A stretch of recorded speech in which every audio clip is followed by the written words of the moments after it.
अस्सलाम वालेकुम स्टूडेंट्स। आज हम लोग लेक्चर नंबर 14 को डिस्कस करने जा रहे हैं और लेक्चर नंबर जो 14 है वो हमारा जो आज का फर्स्ट आर्टिकल है वो है रिवर्सिबल एंड इरिवर्सिबल प्रोसेस।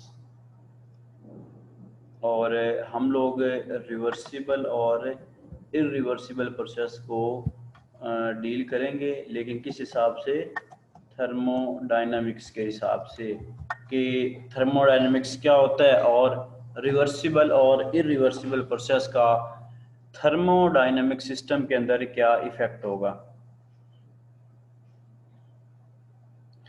तो स्टूडेंट सिंपली सबसे पहले मैं आता हूँ, इससे पहले जो आप लोगों ने कुछ डिटेल्स पढ़ी हैं उसके मामले में कि बेसिकली हम लोग थर्मो में डिस्कस कर रहे हैं हीट क्या होती है, टेम्परेचर क्या होता है, किस तरह हीट एक फॉर्म से दूसरी फॉर्म में या एनर्जी की फॉर्म में कन्वर्ट होती है।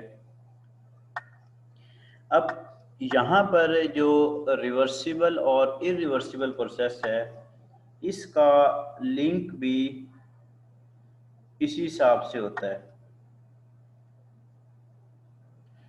कि हम लोग हीट सिस्टम को प्रोवाइड करते हैं, क्या वो आउटपुट में हमें दोबारा हीट प्रोवाइड करेगी।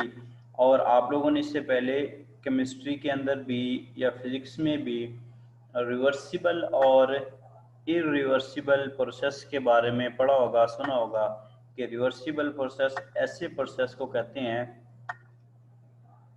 कि जिसको रिपीट किया जा सकता है, जो साइक्लिक प्रोसेस होता है। फॉर एग्जांपल कि हम लोग a plus B gives us a plus B के दो प्रोडक्ट्स को जमा करते हैं, वो बाद में हमें c प्लस डी देता है। तो इसी तरह अगर हम लोग सी प्लस डी को सॉल्व करें तो वो हमें ए प्लस बी दे सकता है। मतलब दो चीज़ों को कंबाइन करें, हमें एक नया प्रोडक्ट मिले और वो प्रोडक्ट दोबारा खुद को सेपरेट करके हमें पहले वाली दोनों चीज़ें दोबारा प्रोवाइड कर दे। तो ये होता है हमारे पास रिवर्सिबल प्रोसेस। और एक होता है इरिवर्सिबल प्रोसेस कि एक ऐसा प्रोसेस जिसको आप लोग सॉल्व तो करते हैं लेकिन उसको दोबारा हम लोग उसकी पहले वाली फॉर्म में कन्वर्ट नहीं कर सकते।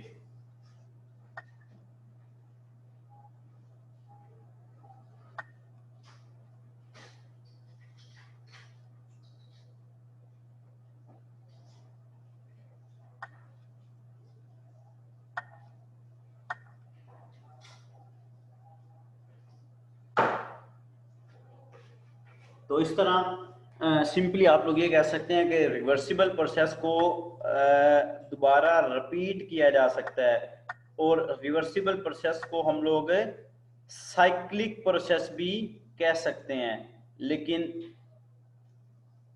इरिवर्सिबल प्रोसेस को हम लोग साइक्लिक प्रोसेस नहीं कह सकते, क्योंकि रिवर्सिबल प्रोसेस के अंदर तो हमारे पास जो भी आप लोगों की प्रोडक्ट होगी वो a प्लस बी और फिर b प्लस सी हो जाएगी।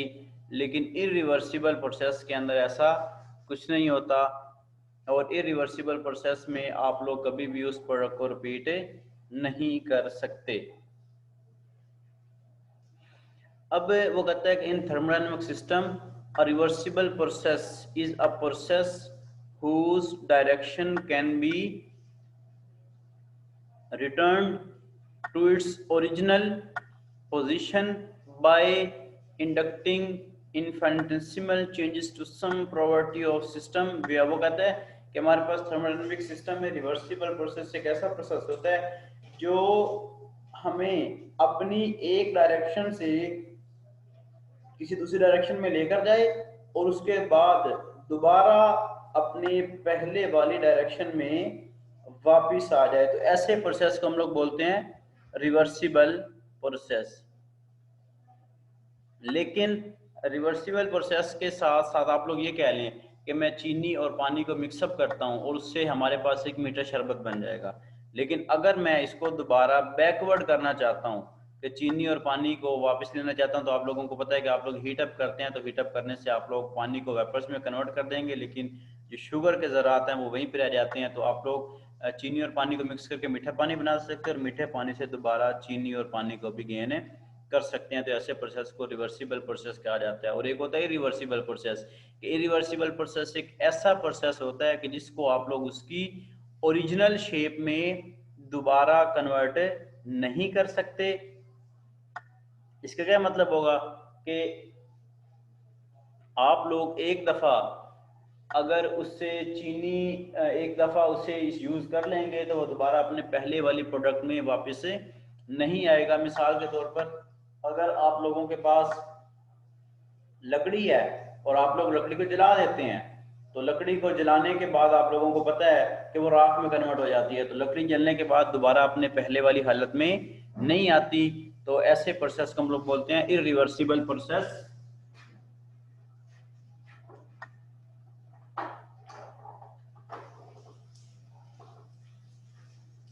कि हम लोग उस चीज को उसकी पहले वाली हालत में कन्वर्ट नहीं कर सकते।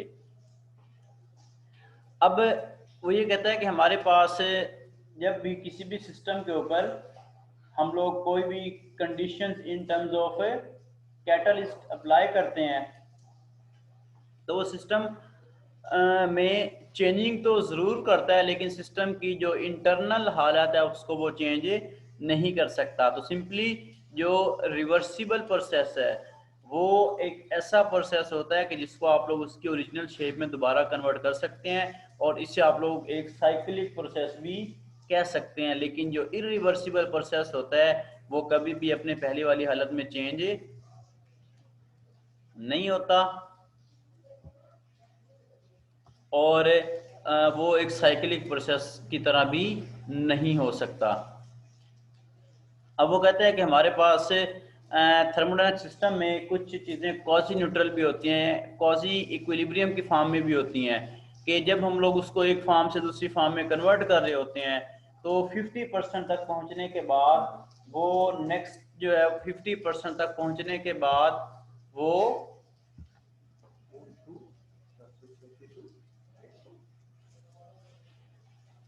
50% तक पहुंचने के बाद वो कभी भी मजीद रिएक्शन को कैरी नहीं कर सकता, क्योंकि हमारे पास ये बिल्कुल ऐसा ही है कि आप लोगों को पढ़ा हुआ है कि जिस तरह प्रेशर है वो हमेशा हाई से लो की तरफ फ्लो करता है। लेकिन अगर एक जगह पर प्रेशर हाई है दूसरी जगह पर लो है तो स्टार्टिंग में क्या होगा कि प्रेशर हाई से लो की तरफ मूव करेगा, लेकिन आफ्टर सम टाइम कुछ देर के बाद क्या होगा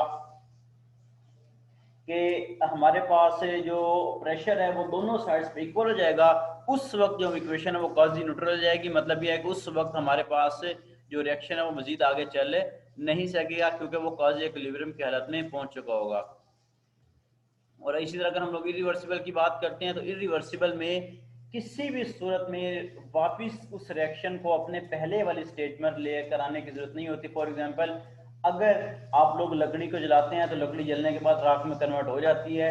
अब लकड़ी को जलाना एक रिएक्शन ही है कि आप लोग लकड़ी को जलाएंगे फायर के जरिए, वो जलकर राख में कन्वर्ट हो जाएगी तो दोबारा वो राख जो है वो लकड़ी में कन्वर्ट नहीं हो सकती। तो ऐसे रिएक्शन को हम लोग इरिवर्सिबल रिएक्शन कहते हैं कि आप लोग इस तरह के रिएक्शन को वापस अपनी पहली वाली हालत में नहीं लेकर आ सकते। फॉर एग्जांपल अब बहुत सारे ऐसे प्लास्टिक हमारे पास मौजूद हैं कि जिनको एक दफ़ा गर्म करें वो पिघल जाएंगे और अपनी शेप को चेंज कर देंगे, लेकिन उनको दोबारा पहले वाली शेप में लाया जा सकता है। लेकिन बहुत सारे ऐसे प्लास्टिक हैं जिस तरह आप लोग ये समुद्री जहाज की बात करते हैं कि पहले आप लोग उनको देखें तो उसकी हालत और होती है, लेकिन अगर आप लोग इनको हीट अप करते हैं वो पिघल कर अपनी शेप को चेंज कर देंगे।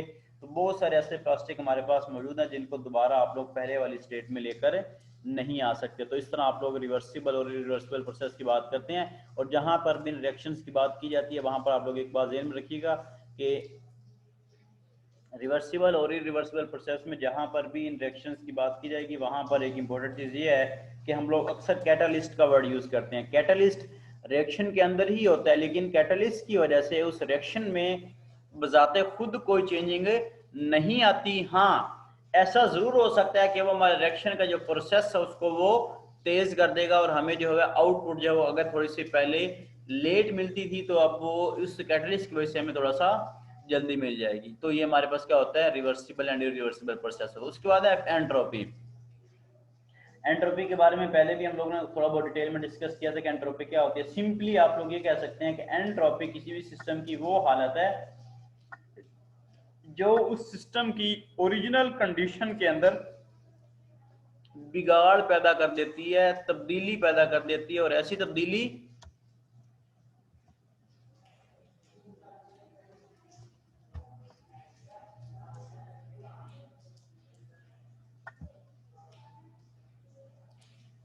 लाइट चली गई है स्टूडेंट्स, तो मैं कह रहा हूँ कि थोड़ी सी हम लोग जो है ना अपनी लाइट बैटरी को सेव कर लेते हैं।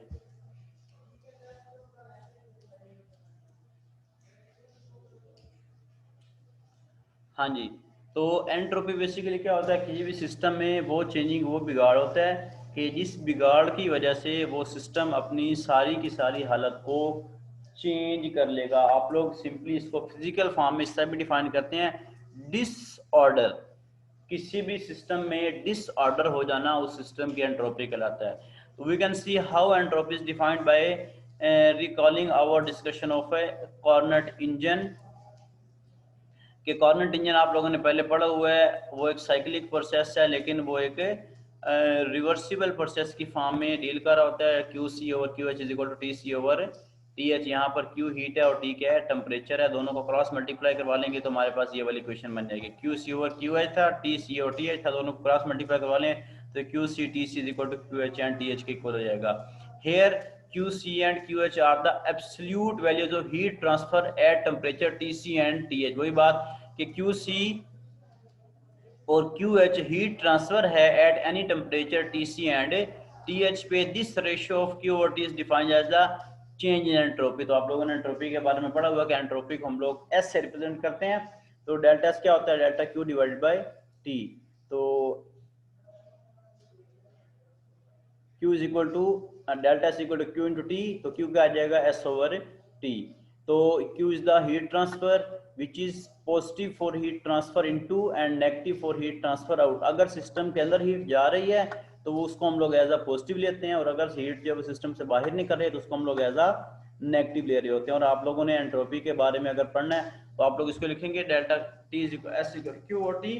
तो हम लोगों ने इससे पीछे भी एंट्रोपी के बारे में एक दफा डिस्कस किया था कि जिसका यूनिट क्या होता है, जूल पर केल्विन होता है। और हमारे पास अगर वो कहता है कि हमारे पास सिस्टम के प्रोसेस में टेम्परेचर जो है वो स्टेप बाय स्टेप चेंज हो रहा होता है,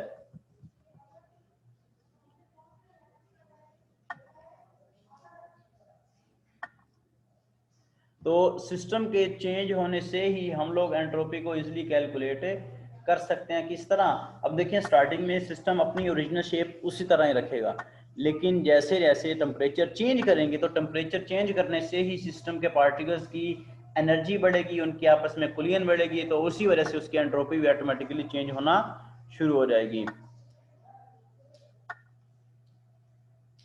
और हमारे पास the definition of delta S strictly valid only for reversible process. वो कहता है कि जो एंट्रोपी का सिस्टम है, ये डेल्टा एस है, वो बेसिकली अप्रोच कर रहा होता है किस चीज़ को, रिवर्सिबल प्रोसेस को, जिस तरह हम लोग बात करते हैं कॉर्नेट इंजन के अंदर। लेकिन ये कि कॉर्नेट इंजन में हमारे पास जो डेल्टा एस है for a real irreversible process भी होता है।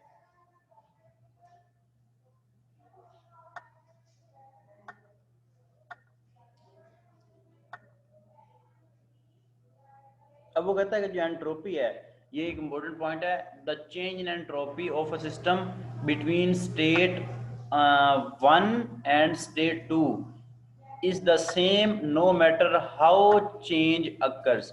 वो कहता है कि हमारे पास से मैटर की दो स्टेट्स है, मतलब एंट्रोपी से पहले एंट्रोपी के बाद। वो कहता है कि इसमें वेरी वेरी स्मॉल चेंज भी अगर आ गया तो वो भी एंट्रोपी होगी। ये नहीं है कि बहुत ज्यादा चेंजिंग आएगी तो ही वो एंट्रोपी की तर्ज में होगी। अगर उस सिस्टम में वेरी वेरी स्मॉल चेंजिंग भी आ गई है तो वो स्मॉल चेंजिंग भी सिस्टम की एंट्रोपी को ही रिप्रेजेंट कर रहा होगा। अब वो कहते हैं कि when a system goes from a state one two other, के वो कहता है कि चेंज एंट्रोपी होती क्या है कि जब एक सिस्टम जो है वो एक स्टेट से दूसरी स्टेट में खुद को कन्वर्ट कर रहा होता है तो उसकी जो एंट्रोपी है वो भी उसी अमाउंट से ही चेंज हो रही होती है। और ये एक मैक्सिमम ये रिवर्सिबल पाथ को, लेकिन बहुत कम केसेस में ये इरिवर्सिबल पाथ को भी फॉलो कर रहा होता है। आप लोग ये एंट्रोपी वाला जो आर्टिकल है, मैंने पहले भी बताया था कि आप लोग इसको फर्स्ट के जो चैप्टर नंबर 11 है वहां से भी कर सकते हैं। वहां पर सिंपली ये कहा गया है कि सिस्टम में जो डिसऑर्डर होगा वो एंट्रोपी होगी। अब डिसऑर्डर का मतलब ये है कि बेतरतीबी, बेयकीनी, कि अगर आप लोग सिस्टम को एनर्जी प्रोवाइड करते हैं और सिस्टम में कोई चेंजिंग नहीं आ रही, इसका क्या मतलब है, उसमें कोई डिसऑर्डर नहीं होगा, उसको कोई एंट्रोपी नहीं होगी। लेकिन अगर आप लोग सिस्टम को एनर्जी प्रोवाइड करते हैं और आप लोग अगर सिस्टम को एनर्जी प्रोवाइड कर रहे हैं और सिस्टम की एनर्जी में मुसलसल चेंजिंग आ रही है, सिस्टम में डिसऑर्डर आ रहा है, तो इसका क्या मतलब है, इसका मतलब ये है कि हमारे पास जो एंट्रोपी है, आप लोग उस एंट्रोपी को अप्रोच कर रहे हैं। एंट्रोपी को अप्रोच करने का मतलब ये है कि सिस्टम एनर्जी को ऑब्जर्व करेगा, उसके बाद वो उसको रिलीज करेगा। तो इस दौरान हर स्टेप के ऊपर सिस्टम अपनी एनर्जी को इंक्रीज कर रहा होगा। इसका मतलब ये है कि जो एनर्जी इंक्रीज हो रही है तो सिस्टम अपनी स्टेट को जो है वो चेंज कर रहा होगा, वो एक स्टेट से दूसरी स्टेट की तरफ जो है वो, तो उस वक्त सिस्टम की जो पॉसिबिलिटी है वो एक स्टेट से दूसरी स्टेट की तरफ होगी, वो अपनी कंडीशन को, अपनी हालत को चेंज करना शुरू कर देगा। तो इस तरह आप लोग इसको बता सकते हैं entropy and what is the relation between entropy and reversible and irreversible process. तो एंट्रोपी बेसिकली बिगाड़ को कहते हैं और मैक्सिमम ये रिवर्सिबल होता है, लेकिन कुछ रियल केसेस में हम लोग एंट्रोपी को एज अ इरिवर्सिबल प्रोसेस भी डील कर सकते हैं। तो बच्चे स्टूडेंट्स, आप लोग इसको सिर्फ बिल्कुल सिंपल इसमें वर्डिंग लिखी हुई है, आप लोग जस्ट इसको एक दफ़ा रीड आउट करेंगे, आप लोगों को सारा कुछ समझ आ जाएगी। यहाँ पर डेल्टा एंट्रोपी है, यू इंटरनल एनर्जी की बात कर रहा है, क्यू हीट को कहते हैं, टी टेम्परेचर को कहते हैं। तो हमारे पास एंट्रोपी में टू स्टेट्स होंगी, एक एंट्रोपी से पहले की स्टेट और एक एंट्रोपी के बाद की स्टेट। एनर्जी प्रोवाइड करेंगे तो ऑटोमेटिकली रिएक्शंस होंगे, वो रिवर्सिबल भी हो सकते हैं, रिवर्सिबल भी। लेकिन एंट्रोपी में जो मोस्टली रिएक्शन होते हैं वो रिवर्सिबल होंगे, लेकिन एंट्रोपी में जो कुछ ऐसे रिएक्शन है जो क्या होंगे, इरिवर्सिबल होंगे, कि सिस्टम में जो बिगाड़ पैदा हो रहा है वो किसी भी तरह का हो सकता है। फॉर एग्जाम्पल अब वाटर है, आप लोग उसको गर्म करते हैं, ऑब्वियसली बात है उसकी जो शेप है वो तो ऑब्वियसली पहले वो जिस भी शेप में आप लोग, जिस भी तरह की शेप के बेकर में आप लोग वाटर को डालेंगे, वाटर उसी शेप में आ जाएगा। लेकिन एंट्रोपी की वजह से वो अपने आप को वेपर्स की फॉर्म में कन्वर्ट करना शुरू कर देता है, लेकिन कुछ टाइम के बाद वो दोबारा अपनी पहले हालत में आ जाता है अगर आप लोग हीट को रिमूव कर लेते हैं। तो सिंपली आप लोग ये कह सकते हैं कि एंट्रोपी में जो ज़्यादातर केसेज हैं वो रिवर्सिबल प्रोसेस के तहत होते हैं, लेकिन कुछ ऐसे केसेस मौजूद हैं कि जो एंट्रोपी में एज अ इरिवर्सिबल प्रोसेस भी डील कर रहे होते हैं। तो इस तरह आप लोग बच्चे एंट्रोपी को डील कर सकते हैं रिवर्सिबल और इरिवर्सिबल प्रोसेस में। लेकिन आप लोग ये जरूर मेंशन करेंगे कि कुछ केसेस में जो एंट्रोपी है वो रिवर्सिबल है, ज़्यादातर केसेस में वो रिवर्सिबल की फॉर्म में डील कर रहे होते हैं, लेकिन कुछ ऐसे केसेस हैं कि जिसमें जो एंट्रोपी है वो इरिवर्सिबल प्रोसेस के तौर पर भी डील हो रही होती है। तो इस तरह बच्चे आज का आपका जो आर्टिकल है वो 20 मिनट का तकरीबन मुकम्मल होता है। तो इंशाल्लाह जो नेक्स्ट है वो हम लोग नेक्स्ट लेक्चर में डिस्कस करेंगे। और स्टूडेंट्स है, मुझसे अब तक किसी भी बच्चे ने रब्ता नहीं किया, मेरा एक अंदाज़ा है कि शायद कोई भी स्टूडेंट जो है वो प्रॉपर लेक्चर नहीं सुन रहा। मेरे ख्याल में आप लोग बिजी इतने ज़्यादा होते हैं, माशाल्लाह मसरूफ़ लोग हैं। चलें, अल्लाह पाक ख्याल रखेगा। ठीक है जी, अल्लाह हाफिज़।